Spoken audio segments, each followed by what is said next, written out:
जय माँ दुर्गा। नवरात्रि के 5वें दिन माँ दुर्गा के पंचम स्वरूप माँ स्कंद माता की पूजा की जाती है। यह स्वरूप मातृत्व, करुणा, त्याग और भक्ति का अद्भुत संगम है। माँ स्कंद माता भगवान कार्तिकेय की माता हैं, जो देवताओं के सेनापति बने और दुष्टों का संहार किया। इस दिन की पूजा करने से भक्तों को ज्ञान, संतान, सुख, शांति और मोक्ष की प्राप्ति होती है। आइए हम माँ स्कंद माता की एक पौराणिक कथा का प्रारंभ करते हैं।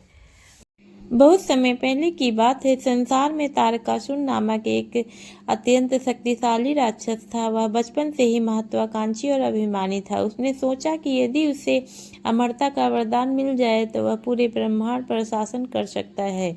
इसी इच्छा से उसने कठोर तपस्या का आरंभ कर दिया।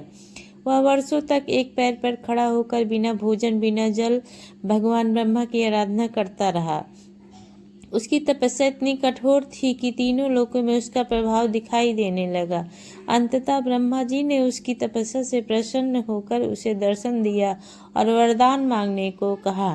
तारकासुर ने चालाकी से अपना वरदान मांगा, हे प्रभु, मेरी मृत्यु केवल भगवान शिव के पुत्र के हाथों ही हो। ब्रह्मा जी जानते थे कि उस समय भगवान शिव तपस्या में लीन है और उनके विवाह की कोई संभावना भी नहीं है, इसलिए उन्होंने यह वरदान दे दिया। वरदान मिलते ही तारकासुर का अहंकार बढ़ गया और उसने अत्याचार शुरू कर दिया। तारकासुर ने इंद्रलोक पर अपना आक्रमण कर दिया। उसने देवताओं को पराजित कर दिया और स्वर्ग पर अपना अधिकार जमा लिया। पृथ्वी और पाताल लोक में भी उसके अत्याचार फैलने लगे। ऋषि, मुनि, साधु, संत और आम लोग सभी उसके आतंक से भयभीत हो गए। सभी देवताएं एकत्र हो गए और ब्रह्मा जी के पास पहुंचे, अपनी व्यथा सुनाई। तब ब्रह्मा जी ने कहा, इस दुष्ट का अंत केवल भगवान शिव के पुत्र द्वारा ही संभव है। लेकिन समस्या यह थी कि भगवान शिव माता सती के वियोग में गहरे ध्यान में लीन थे और संसार से विरक्त हो चुके थे। देवताओं ने यह समस्या हल करने के लिए माँ पार्वती से प्रार्थना की। माँ पार्वती ने निश्चय किया वह भगवान शिव को पति के रूप में प्राप्त करेंगी और शंकर जी से मिलकर संसार के सभी कष्ट दूर करेंगी। उन्होंने कठोर तपस्या शुरू कर दी। वे वर्षों तक जंगलों में ही रही, कभी फल का कर तो कभी बिना, कभी पानी के ही वो रह जाती थी। उनकी भक्ति और समर्पण देखकर भगवान शिव प्रसन्न हुए और उन्होंने माँ पार्वती को अपनी अर्धांगिनी के रूप में स्वीकार किया।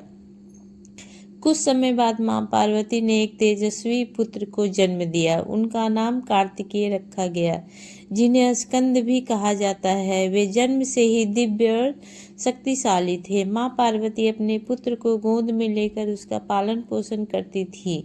उनका यह रूप अत्यंत स्नेहमयी और करुणामयी था। इसी रूप से वे माँ स्कंद माता कहलाती थी। जब कार्तिकेय बड़े हुए तो देवताओं ने उन्हें उनके उद्देश्य के बारे में बताया। उन्होंने माँ स्कंद माता का आशीर्वाद प्राप्त किया और युद्ध के लिए प्रस्थान किया। तारकासुर और कार्तिकेय के बीच भयंकर युद्ध हुआ। आकाश में बिजली की तरह अस्त्र शस्त्र चमकने लगे। अंततः कार्तिकेय ने अपनी दिव्य शक्ति से तारकासुर का वध कर दिया। इस प्रकार तीनों लोक में उसके अत्याचार से मुक्ति मिल गई। तारकासुर के वध के बाद देवताओं ने माँ स्कंद माता की स्तुति की। उन्होंने कहा, हे माता, आपके आशीर्वाद और संस्कारों के कारण ही कार्तिकेय ने यह विजय प्राप्त की है। माँ स्कंद माता ने अपने भक्तों को आशीर्वाद दिया कि जो भी सच्चे मन से उनकी पूजा करेगा उसे जीवन में सुख, शांति और समृद्धि प्राप्त होगी। नवरात्रि के 5वें दिन माँ स्कंद माता की कृपा प्राप्त करने के लिए माँ स्कंद माता की सच्चे मन से प्रार्थना करनी चाहिए और पूजा करनी चाहिए। माँ स्कंद माता अपने भक्तों को संतान, सुख, समृद्धि और मोक्ष की प्राप्ति कराती हैं। जय माँ स्कंद माता।